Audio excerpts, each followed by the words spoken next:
আসসালামু আলাইকুম।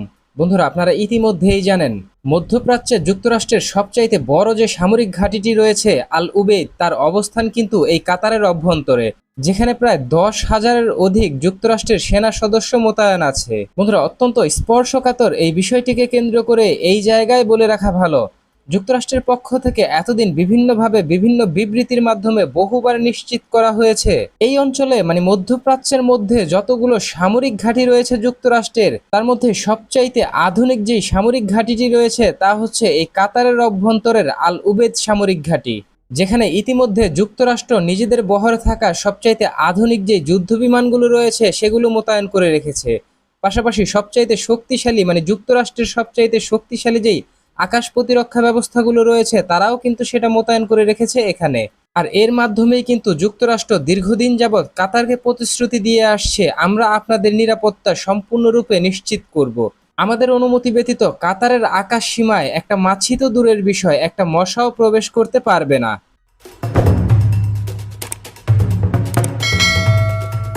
এখন দেখুন, যুক্তরাষ্ট্রের আকাশ প্রতিরক্ষা ব্যবস্থা এবং 10,000 সেনা সদস্যকে ফাঁকি দিয়ে বর্তমান বিশ্বের সবচাইতে আধুনিক যে স্টেলথ প্রযুক্তি রয়েছে, সেই স্টেলথ প্রযুক্তির তৈরি কোনো মশা বা মাছি কিন্তু এই কাতারের আকাশ সীমায় প্রবেশ করতে পারেনি। তবে গত মঙ্গলবার 7ই সেপ্টেম্বর কিন্তু কোনো স্টেলথ প্রযুক্তির মশা বা মাছি নয়, সরাসরি কিন্তু কাতারের আকাশ সীমা লঙ্ঘন করেছে ইসরায়েলি বিমান বাহিনীর অন্তত 18টি যুদ্ধ বিমান।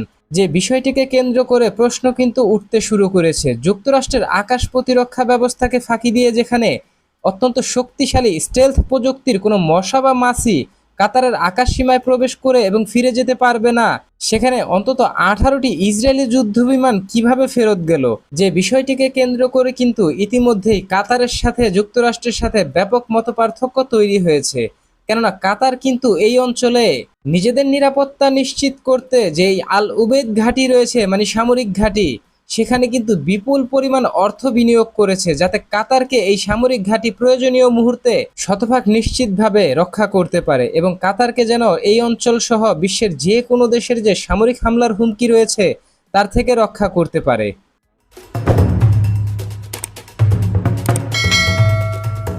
বন্ধুরা, অত্যন্ত স্পর্শকাতর এই বিষয়টিকে কেন্দ্র করে এই জায়গায় বলে রাখা ভালো, আন্তর্জাতিক গণমাধ্যম সূত্রগুলো বলছে কাতারে যখন ইসরায়েল বিমান হামলা পরিচালনা করেছে তখন কিন্তু যুক্তরাষ্ট্রের যে আকাশ প্রতিরক্ষা ব্যবস্থাগুলো রয়েছে তা কিন্তু সরাসরি ডিঅ্যাক্টিভেট করে রেখেছিল যুক্তরাষ্ট্র, যাতে কোনো রকম বাধা ছাড়া নির্বিঘ্নেই এই কাতারের অভ্যন্তরে ইসরায়েলি বিমান বাহিনী সরাসরি যে কোনো ধরনের বড় অভিযান পরিচালনা করতে পারে। এমতো অবস্থায় কাতারের পক্ষ থেকে কিন্তু কাতারের যে নীতি নির্ধারক রয়েছেন তারা কিন্তু ব্যাপকভাবে উদ্বিগ্ন, কেননা তারা এই হামলার ধরন এবং প্যাটার্ন দেখেই কিন্তু বুঝে গেছে যুক্তরাষ্ট্র এখানে ইসরায়েলকে সরাসরি সহযোগিতা করেছে। এক্ষেত্রে এবার কিন্তু পুনরায় কাতার কিন্তু সরাসরি যুক্তরাষ্ট্রের সাথে আবার দেন দরবার শুরু করেছে নিজেদের নিরাপত্তার নিশ্চয়তার বিষয়টিকে কেন্দ্র করে, যে বিষয়টিকে কেন্দ্র করে কিন্তু বর্তমানে কাতারের যে প্রধানমন্ত্রী রয়েছেন তিনি কিন্তু তড়িঘড়ি করে যুক্তরাষ্ট্র সফর করেছেন যুক্তরাষ্ট্রের প্রেসিডেন্ট মিস্টার ডোনাল্ড ট্রাম্পের সাথে একটি রুদ্ধদ্বার বৈঠক করার জন্য।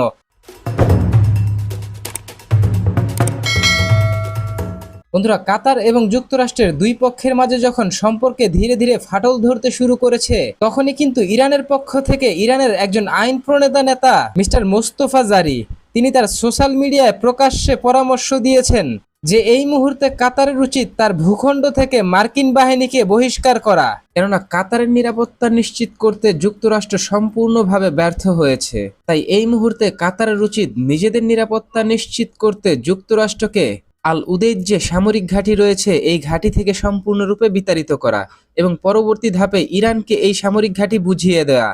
এখন দেখুন, কাতারের পক্ষ থেকে যদি ইরানকে এই সামরিক ঘাঁটি বুঝিয়ে দেওয়া হয় তাহলে ইরানের বিপ্লবী গার্ড আইআরজিসির পক্ষ থেকে এই আল উদেইদ বিমান ঘাঁটি বা সামরিক ঘাঁটিতে ইরানি অত্যন্ত শক্তিশালী আকাশ প্রতিরক্ষা ব্যবস্থার পাশাপাশি ইরানের যে হাইপারসনিক ব্যালিস্টিক মিসাইল রয়েছে তা মোতায়েন করবে তারা, ফাত্তাহ-2 ব্যালিস্টিক মিসাইল মোতায়েন করার ঘোষণা দিয়েছে তারা।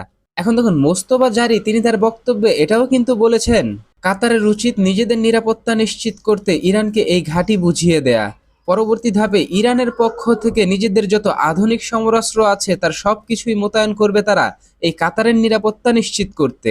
এখন দেখুন, কাতারের নিরাপত্তা নিশ্চিত করতে যেইভাবে মোস্তফা জারি বলেছেন ঠিক একই সুরে কিন্তু বেশ কয়েকদিন আগে ইসলামী বিপ্লবী গার্ড আইআরজিসির বেশ কয়েকজন উচ্চপদস্থ কর্মকর্তা সহ আইআরজিসির প্রধানও কিন্তু এমনই কিছু ইঙ্গিত দিয়েছিলেন।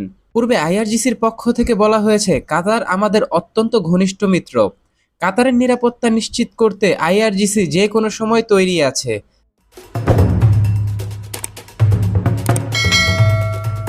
তো বন্ধুরা, 10,000 সেনা সদস্য থাকার পরেও কাতারকে রক্ষায় যুক্তরাষ্ট্র যে সম্পূর্ণ ব্যর্থ হয়েছে, এই বিষয়টিকে কেন্দ্র করে ইরানের পক্ষ থেকে কাতারের সামরিক ঘাঁটিগুলো ইরানের হাতে বুঝিয়ে দেওয়া এবং ইরানের পক্ষ থেকে সেখানে হাইপারসনিক ব্যালিস্টিক মিসাইল সহ উন্নত প্রযুক্তির সমরাস্ত্র ব্যবহার করে কাতারের নিরাপত্তা নিশ্চয়তা করার প্রতিশ্রুতি দেওয়া, এ সম্পর্কে আপনি কি ভাবছেন? আপনার গুরুত্বপূর্ণ মতামতটি জানিয়ে দিন কমেন্ট বক্সে। আমাদের ভিডিওটি ভালো লাগলে আমাদের সমর্থন করতে ভিডিওটিতে লাইক, কমেন্ট, শেয়ার এবং চ্যানেলটিকে সাবস্ক্রাইব করে সঙ্গে থাকুন।